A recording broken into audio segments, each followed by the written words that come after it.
Hi guys, I am back for language today and it is Thursday of week 5 and today we're going to be on pages 176 to 178.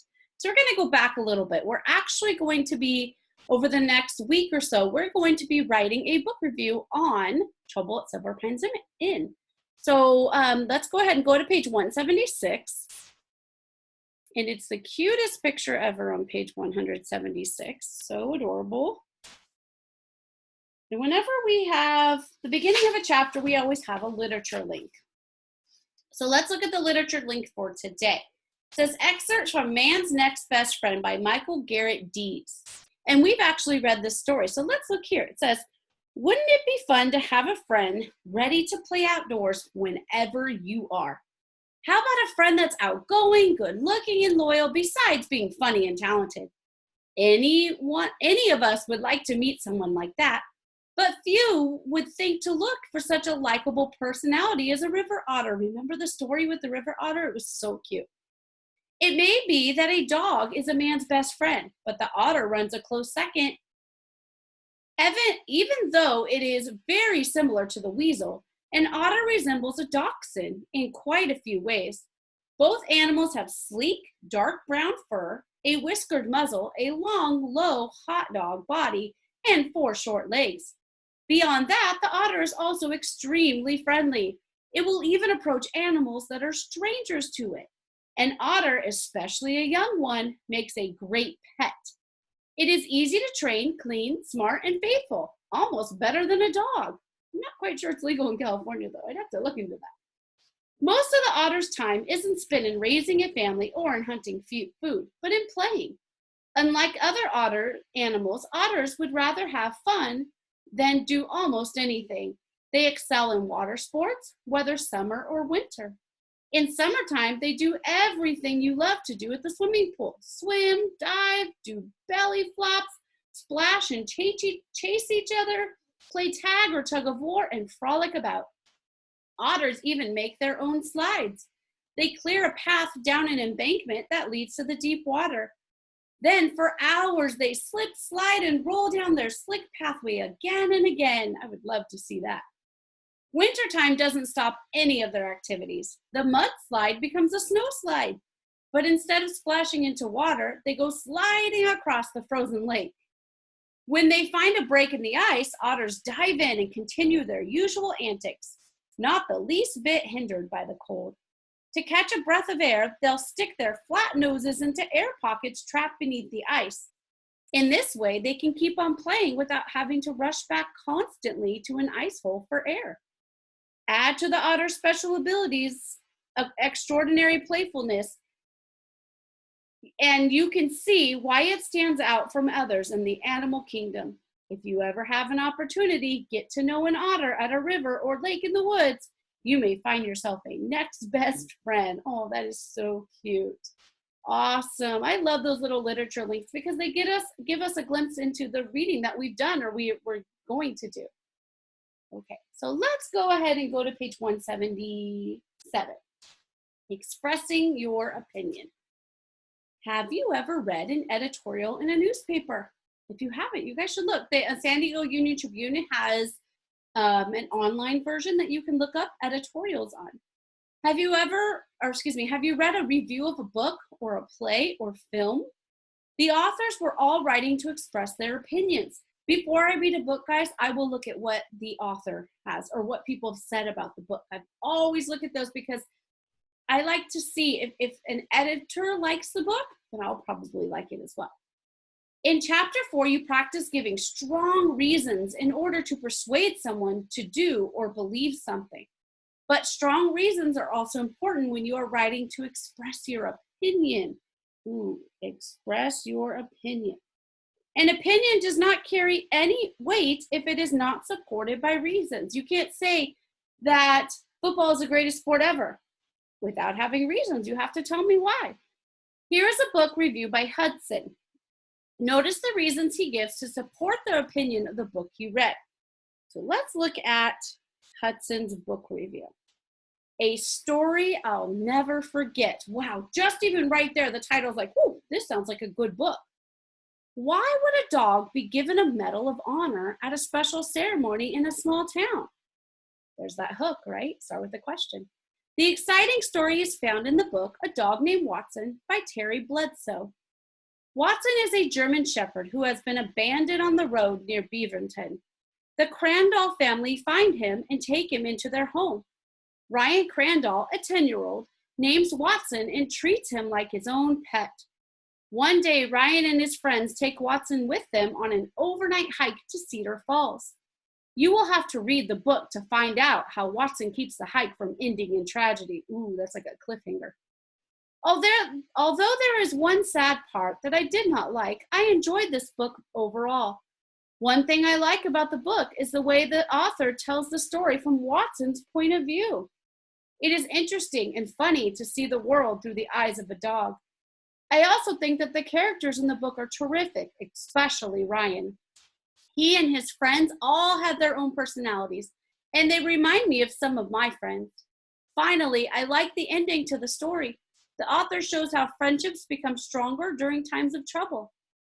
I would highly recommend this book to anyone who likes animals or adventure stories. If you are a dog lover, or even if you're not, A Dog Named Watson is a story you'll never forget. That makes me want to read that book. Looks really good. Let's look at what the bottom has to say.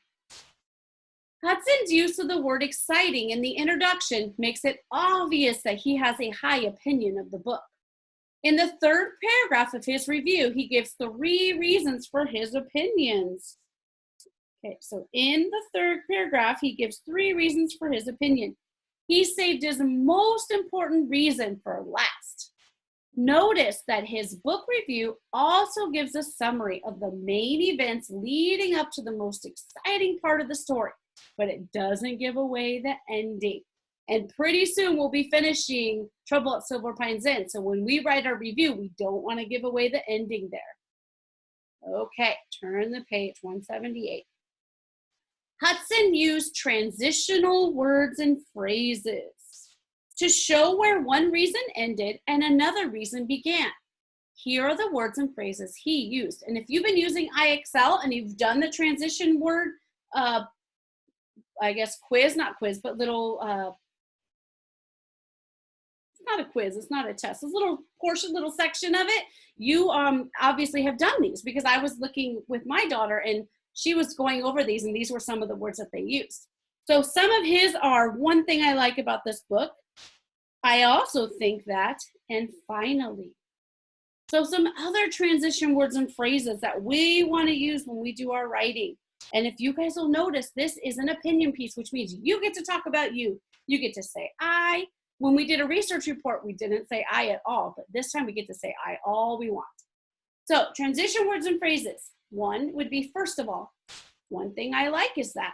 One thing that bothers me is that. There's something that bothers me about the book, but I'll tell you guys when we're finished reading it. One reason is that. I also think that.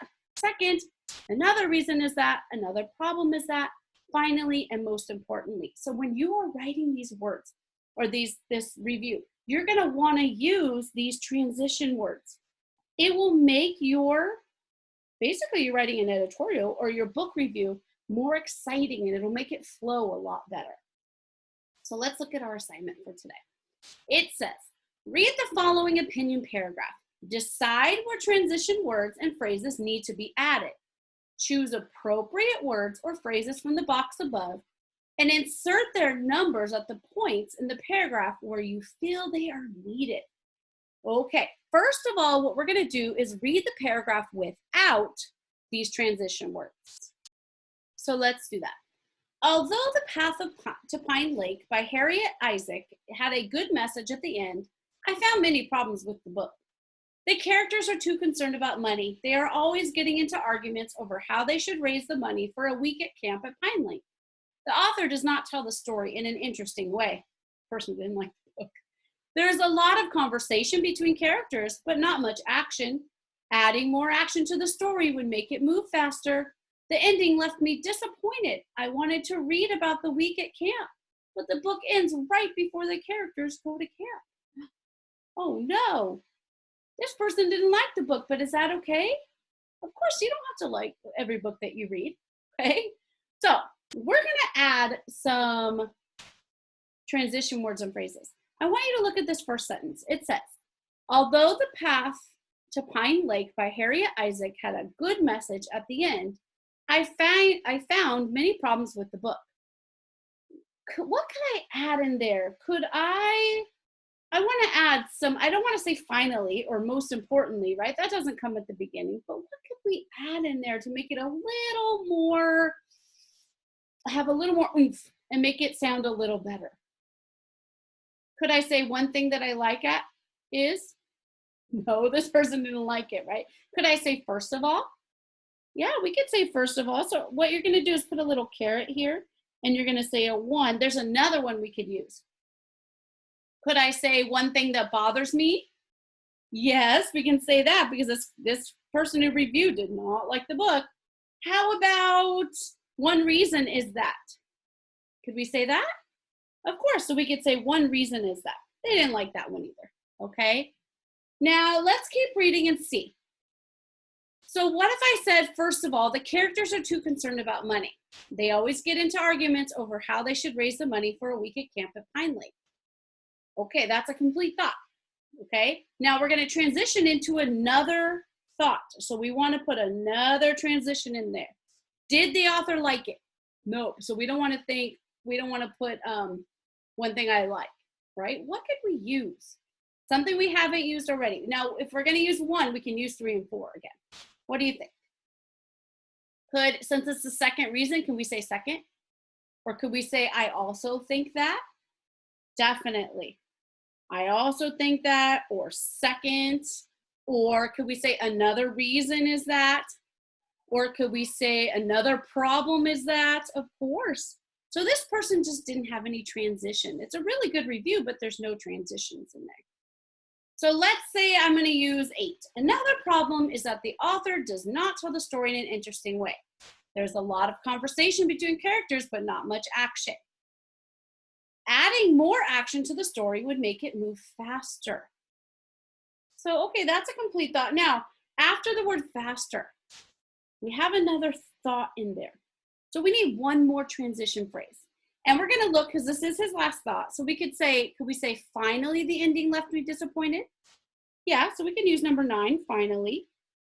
And could we say, most importantly, the ending left me disappointed? Yeah, we could say that as well, right? Most importantly, the ending left me disappointed. I wanted to read about the week at camp, but the book ends right before they go.